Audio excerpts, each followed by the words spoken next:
Welcome to శివాయ నమః ఓంకి స్వాగతం. ఫ్రెండ్స్, మీరు కొత్త వారు కనుకైతే నా ఛానల్ని సబ్స్క్రైబ్ చేసుకోండి. ఫ్రెండ్స్, నేను పెట్టిన ప్రతి వీడియో మీకు నోటిఫికేషన్ వస్తుంది. అలాగే మనం వీడియోలోకి వెళ్దాం. మీరు మీ ప్రేమలో విజయం సాధించి పెళ్లి చేసుకోవాలనుకుంటే ఈ శివరాత్రికి ఈ చిన్న పని చేయండి. శివరాత్రి రోజు ఈ నైవేద్యాలు సమర్పించండి. శివయ్య అనుగ్రహం మీకు లభిస్తుంది. శివరాత్రికి ఉపవాసం చేస్తున్నారా? అయితే ఇది తెలుసుకోవాల్సిందే.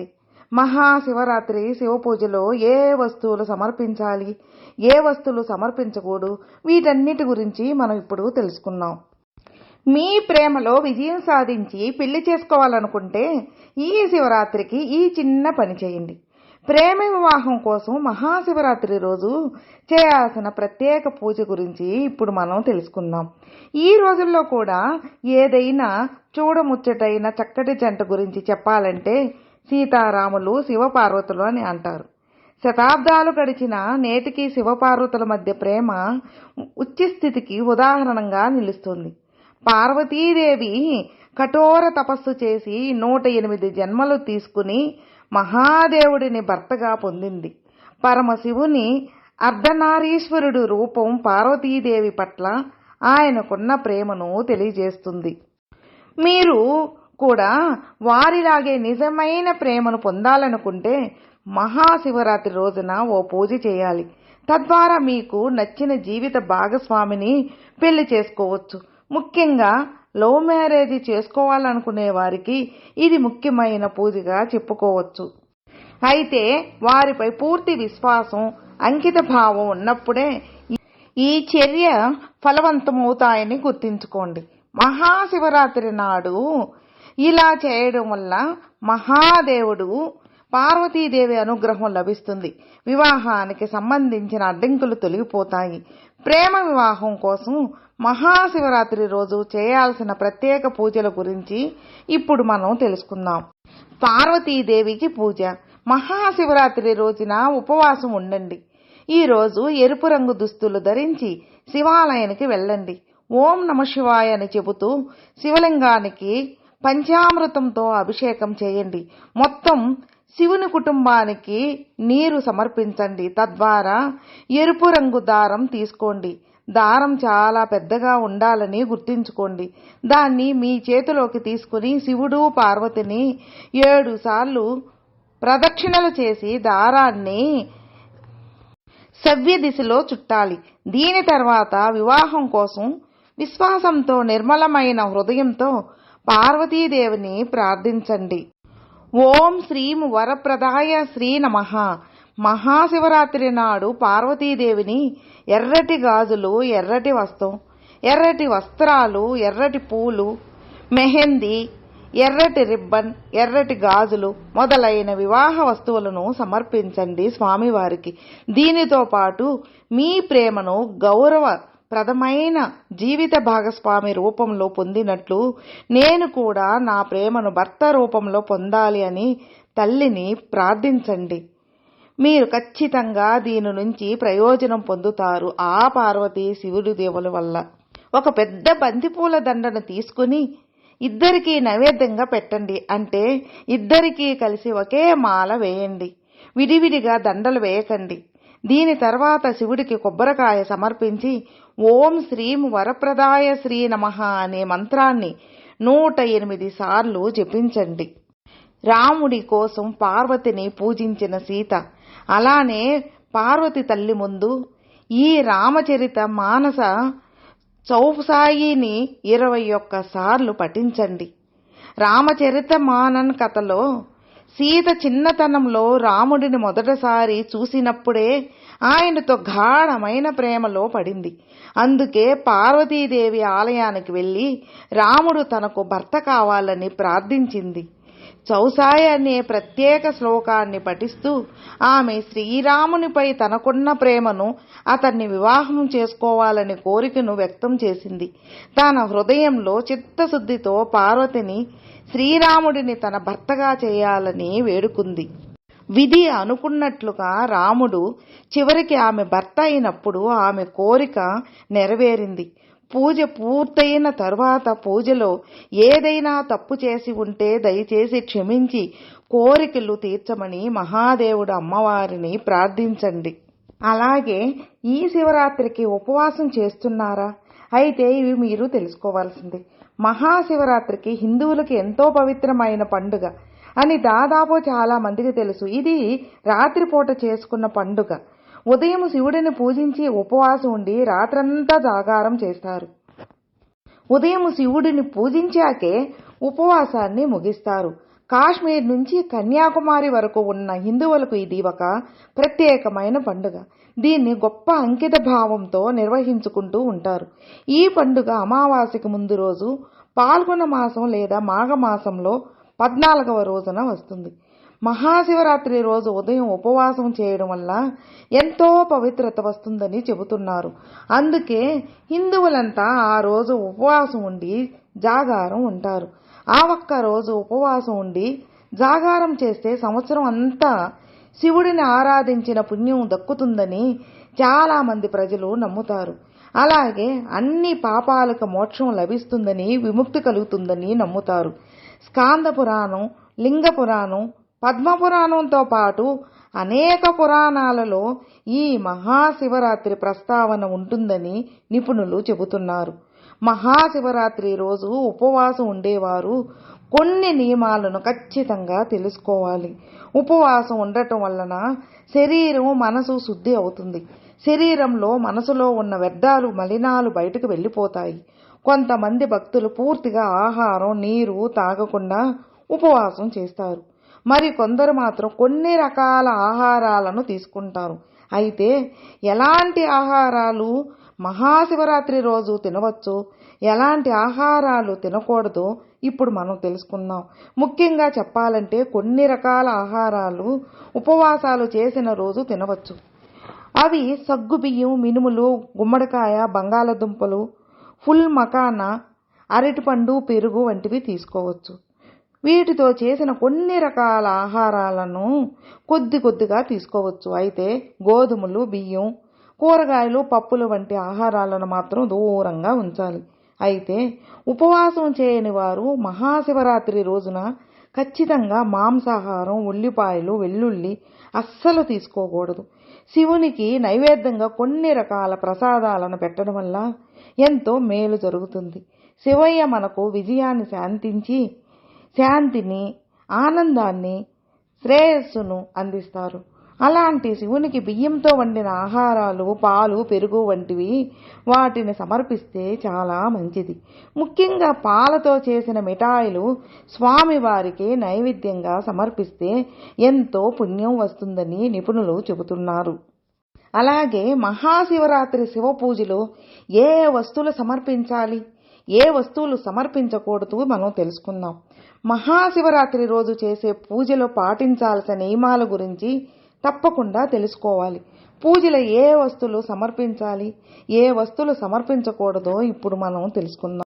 ఈ ఏడాది శివరాత్రి ప్రత్యేకమైన యోగంలో వచ్చింది. త్రయోదశి, చతుర్దశి కలిసి శివరాత్రి రావడం ఎంతో విశిష్టమైనదిగా భావిస్తారు. ఆ రోజు అర్ధరాత్రి శంకరుడు బ్రహ్మ నుండి రుద్ర రూపంలో అవతరించాలని పురాణాలు చెబుతున్నాయి. అలాగే ఈరోజు ఆదిశక్తి పార్వతీదేవిని వివాహం చేసుకున్నారని చెబుతారు. శివరాత్రి రోజు క్రమపద్ధతిలో పూజలు చేసి అభిషేకం చేయడం వల్ల పరమేశ్వరుడు ప్రసన్నుడవుతాడు. 4 గంటలకు ఒకసారి వివిధ వస్తువులతో అభిషేకం చేయడం వల్ల భోలేనాథుడి అనుగ్రహం లభిస్తుంది. అయితే శివరాత్రి రోజు మీరు పూజ చేసే సమయంలో సమర్పించకూడని కొన్ని వస్తువులు ఉన్నాయి. మహాశివరాత్రి పూజలో ఏం సమర్పించాలి? మహాశివరాత్రి రోజు అభిషేకం, రుద్రాభిషేకం చేయడం విశిష్టతను సంతరించుకుంటుంది. ఉపవాసం ఉండి రాత్రంతా జాగారం చేస్తే శివుని ఆశీస్సులు లభిస్తాయి. 4 గంటలకు ఒకసారి శివ పూజ చేస్తూ శివనామ స్మరణలో భక్తులు మునిగిపోతారు. మొదటి పూజ చేసే సమయంలో పాలు, గంగాజలం, కుంకుమ పువ్వు, తేనె, నీటితో చేసిన మిశ్రమాన్ని శివలింగానికి సమర్పించాలి. శివరాత్రి రోజున 4 గంటలకు ఒకసారి చేసే ఆరాధన విశేష ఫలితాలు ఇస్తుంది. ఇలా పూజ చేయడం వల్ల మీకున్న కష్టాలన్నీ తొలగిపోతాయి. ఏకాగ్రతతో పూజ చేయాలి. శివలింగానికి మొదటిసారి పూజ చేసే సమయంలో నీరు సమర్పించాలి. రెండో జామున పూజించేటప్పుడు పెరుగు, మూడో జామున పూజించేటప్పుడు నెయ్యి, నాలుగో జామున నీటితో అభిషేకం చేయొచ్చు. గంధం పూసి భస్మాన్ని సమర్పించాలి. అలాగే రేగి పండ్లు సమర్పించాలి. సెమి ఆకులు, బిల్వపత్రాలు, ఉమ్మెత్తు పువ్వులంటే శివునికి మహాప్రీతి. వీటిని సమర్పించి పూజించడం వల్ల దుఃఖాల నుంచి విముక్తి పొంది జీవితంలో సుఖ సంతోషాలు, సౌభాగ్యాలు కలుగుతాయి. ఈ రోజు శివపార్వతులను పూజిస్తే సకల కోరికలు నెరవేరుతాయి. శివుడికి ఏం సమర్పించకూడదు?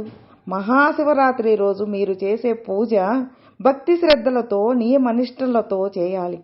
శివునికి ఇష్టమైన వస్తువులు, ఆహార పదార్థాలు నైవేద్యంగా సమర్పించాలి. అలాగే కొన్ని వస్తువులు పూజలో పొరపాటును కూడా పెట్టకూడదు. శివలింగంపై పసుపు చల్లకూడదు.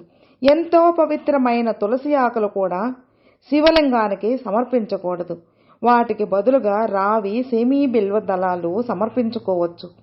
మీరు అభిషేకం చేసేటప్పుడు ఆరాధనలో శంఖాన్ని పొరపాటును కూడా పెట్టకూడదు. శంకరుడు అనే రాక్షసుడిని శివుడు సంహరిస్తాడు. అతడి భస్మం నుంచి వచ్చినది శంఖం. అందుకే శంఖాన్ని శివుడికి సమర్పించరు. శివలింగానికి అన్నంతో అభిషేకం చేస్తారు. అయితే మీరు సమర్పించే అన్నం చెడిపోయి ఉండకూడదు. వాటితో పాటు శివుడికి కుంకుమ కూడా సమర్పించకూడదు. పసుపు, కుంకుమలకు బదులుగా భస్మం, గంధంతో తిలకం చేయొచ్చు. శివుడికి తెల్ల గంధం రాయడం వల్ల సంతోషిస్తాడు. పూజ సమయంలో నలుపు రంగు దుస్తులు ధరించకూడదు. శివుడికి నలుపు అంటే ఇష్టం ఉండదు. శివరాత్రి రోజు ఈ నైవేద్యాలు సమర్పించండి. శివయ్య అనుగ్రహం మీకు తప్పక లభిస్తుంది. మహాశివరాత్రి శివయ్య ఆశీర్వాదాలు పొందేందుకు ఆయనకు ఇష్టమైన నైవేద్యాలు సమర్పించండి. ఆ మహాదేవుడు మీ జీవితాన్ని సుఖ సంతోషాలతో నింపుతాడు. మహాశివరాత్రి పర్వదినాన శివపార్వతులను పూజించడం వల్ల జీవితంలోని బాధలన్నీ తొలగిపోతాయి. ఈ పవిత్రమైన రోజున శివలింగానికి బిల్వపత్రం, ఉమ్మెత్త పువ్వు, తెల్ల చందనం, తెలుపు రంగు పూలు, గంగాజలం, ఆవు పాలు వంటి వాటితో శివలింగానికి తప్పనిసరిగా అభిషేకం చేస్తారు. ఇవన్నీ చేయడానికి వీలు లేకపోతే కేవలం మంచి నీళ్లు, బిల్వపత్రం సమర్పించినా చాలు. మహాదేవుడు కరిగిపోతాడు. శివరాత్రి రోజు శివుడిని ప్రసన్నం చేసుకునేందుకు, ఆయన ప్రత్యేక ఆశీస్సులు పొందేందుకు ఈ ప్రత్యేక నైవేద్యాలు సమర్పించండి. తండ్రి శంకరుడికి మహాశివరాత్రి రోజు బంగ్ తండై సమర్పించండి. ఇది మహాశివుడికి అత్యంత ప్రీతి పాత్రమైనదిగా నమ్ముతారు. బంగ్ సమర్పించడం వల్ల శివుడు చాలా సంతోషిస్తాడని భక్తుల విశ్వాసం. శివుడికి బంగ్ అంటే ప్రీతి కలగడం వెనుక ఒక చిన్న కథ కూడా ప్రాచుర్యంలో ఉంది. శివుడు చిన్నతనంలో ఒకసారి ఇంట్లో తిట్టారని అలిగి వెళ్ళిపోయాడు. ఒక చెట్టు కింద కూర్చుండిపోతాడు. ఆ సమయంలో ఆకలిగా అనిపించి ఆ చెట్టు ఆకులు తిన్నాడు. అవి మరేవో కాదు, బంగ్ చెట్టు ఆకులు. అప్పటి నుంచి శివుడికి బంగ్ అంటే మహా ఇష్టం. లస్సీ, బోలాశంకరుడికి లస్సీ అంటే మహాప్రీతి. తండైతో పాటు మీరు లస్సీ కూడా మహాశివరాత్రి రోజు శివుడికి నైవేద్యంగా సమర్పించవచ్చు. పూజ చేసిన తర్వాత మీరు దీన్ని ప్రసాదంగా స్వీకరించి ఇతరులతో కూడా పంచుకోవచ్చు. హల్వా, పవిత్రమైన రోజున మహాశివుడికి డ్రై ఫ్రూట్స్తో చేసిన హల్వా సమర్పించండి. ఇది సమర్పించడం వల్ల శివుడు సంతోషించి ఆయన కరుణా కటాక్షాలు ప్రసాదిస్తాడు. జీవితం సంతోషంతో నిండిపోతుంది. ఇక మాల్పువ, శివశంకరుడిని ప్రసన్నం చేసుకునేందుకు మాల్పువ నైవేద్యంగా సమర్పించవచ్చు. ఇంట్లోనే మాల్పువా చేసుకుంటున్నట్లయితే అందులో కొద్దిగా బంగ్ పౌడర్ వేసుకోవచ్చు. పంచామృతం లేకుండా శివ పూజ పూర్తి కాదు. 5 రకాల పదార్థాలతో చేసే ఈ పదార్థం అమృతంలా ఉంటుంది. ఆవు పాలు, ఆవు పెరుగు, పంచదార, నెయ్యి, తేనె కలిపి పంచామృతాన్ని తయారు చేస్తారు. ఇది స్వామివారికి సమర్పించవచ్చు. అలాగే శివలింగానికి పంచామృతంతో అభిషేకం చేయొచ్చు. ఖీర్, ప్రతి పండక్కి తప్పనిసరిగా కీరు నైవేద్యంగా సమర్పిస్తారు. ఈ మహాశివరాత్రి రోజున మీరు కీర్ కూడా తయారు చేసి స్వామివారికి సమర్పించవచ్చు. డ్రై ఫ్రూట్స్, పాలతో కీర్ సింపుల్గా తయారు చేసుకోవచ్చు. సగ్గు బియ్యంతో కిచిడి. శివరాత్రి రోజు అందరూ తప్పనిసరిగా ఉపవాసం ఉంటారు. అటువంటి వాళ్ళు ఈ సబూదానా కిచిడి నైవేద్యంగా పెట్టుకోవచ్చు. ఉపవాసం విరమించిన తర్వాత తినేందుకు ఇది చాలా ప్రయోజనకరంగా ఉంటుంది. సగ్గు బియ్యంతో చేసే ఈ కిచిడి నైవేద్యంగా కూడా పెట్టొచ్చు. ఇందులో ఉపయోగించే ప్రతి పదార్థం కూడా పోషక విలువలు కలిగి ఉంటుంది. శ్రీఖండ్, పెరుగుతో తయారు చేసే ఈ పదార్థాలు చాలా రుచికరంగా ఉంటుంది. పెరుగుని ఒక వస్త్రంలో వేసి నీళ్లు వడగట్టుకుని ఆ పెరుగులో కుంకుమ పువ్వు, యాలకుల పొడి, చక్కెర, పాలు కలిపి బాగా మెత్తగా క్రీమ్ మాదిరిగా కలుపుకోవాలి. మహాశివరాత్రికి అద్భుతమైన నైవేద్యంగా ఇది ఉంటుంది. శివుడికి ఎంతో ప్రీతికరమైన నైవేద్యం. ఫ్రెండ్స్, విన్నారుగా. ఫ్రెండ్స్, మీకు ఈ వీడియో నచ్చితే లైక్ చేయండి, మీ ఫ్రెండ్స్కి షేర్ చేయండి. సబ్స్క్రైబ్ చేసుకున్నట్లయితే ప్లీజ్ సబ్స్క్రైబ్ చేసుకోండి. నేను పెట్టిన ప్రతి వీడియో మీకు నోటిఫికేషన్ వస్తుంది. అలాగే మీ అభిప్రాయాన్ని కామెంట్లో మెసేజ్ చేయండి. ఓం నమః శివాయ నమః. తండ్రి, ఎప్పుడు నీ చల్లని చూపు నా కుటుంబంపై ఉండాలి. ఓం నమః శివాయ నమః.